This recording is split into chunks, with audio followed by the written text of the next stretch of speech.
ये नेहा भारती है, जो खुद को न्यूट्रल, रैशनल और बाबा साहब की फैन या भक्त बताती हैं। लेकिन जितना मैंने इनके विचार सुने, उतना ही मुझे लगा कि इनके तर्कों में सबसे ज्यादा कॉन्ट्रडिक्शन है। नेहा खुद को हिंदू नहीं दलित मानती हैं और फिर ये भी कहती हैं कि अगर भारत में मुसलमान नहीं होते तो दलितों का जीना मुश्किल हो जाता। इस देश में मुसलमान है तो दलित बचा हुआ भी है। अगर इस देश से मुसलमानों को निकाल दिया जाए, मुसलमान ना होता इस देश में, तो दलितों के साथ आज भी वही सब चीजें हो रही होती कि झाड़ू बांधकर आपको पीछे चलना है। लेकिन नेहा, ये निष्कर्ष आपने निकाला कहाँ से, किस आधार पर? विभाजन के बाद जोगेंद्र नाथ मंडल पाकिस्तान के पहले कानून मंत्री बने थे। वो भी दलित मुस्लिम यूनिटी की मिसाल पेश करना चाहते थे, लेकिन 1950 में उन्हें इस्तीफा देकर भारत लौटना पड़ा।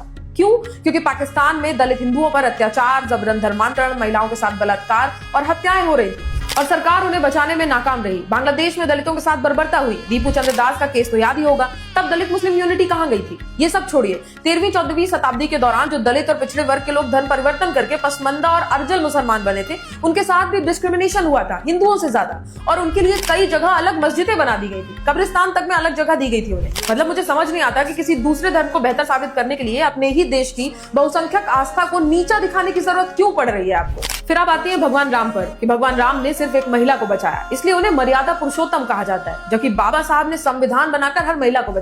राम जी को भगवान मानते हैं सब लोग, अपनी अपनी आस्था हो सकती है, आप मानिए, कोई बात नहीं। हम लोग नहीं मानते वो अलग बात है, पर जिसको मानना है वो मानिए। उन्होंने एक औरत बताई, अपनी ही एक औरत को उन्होंने बचाया और वो पुरुषोत्तम राम बना। हमारे देश की सारी औरतें जो जी पा रही है वो बाबा साहेब की वजह से जी पा रही है, उनकी वजह से सांस ले पा रही है, उनकी वजह से पढ़ लिख पा रही है, उन्हीं की वजह से हमें आजादी है, उन्हीं की वजह से हमें मौलिक अधिकार है। तो एक्चुअल में तो हम बाबा साहेब को मानेंगे ना, और किसी को क्यों माने।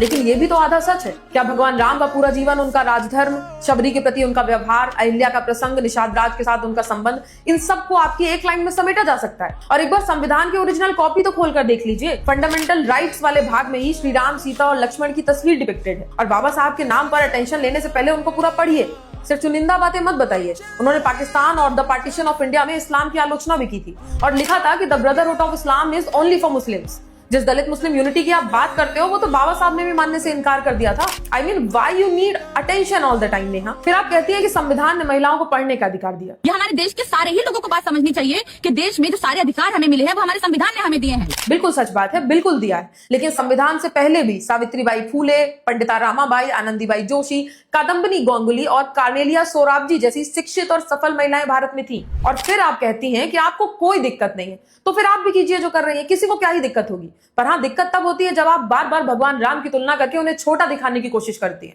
दिक्कत तब है जब आप दो असमान चीजों की तुलना करती हैं, जब आप उन तमाम हिंदुओं की आस्था पर प्रश्न चिन्ह उठा देती हैं। असहमति रखिए नेहा जी, खूब आलोचना कीजिए जी भर के, लेकिन गलत चीजों को ग्लोरीफाई करना बंद कर दीजिए। बाकी nothing personal with you, it's just that you should understand the topic properly before speaking about it. That's all I wanted to से।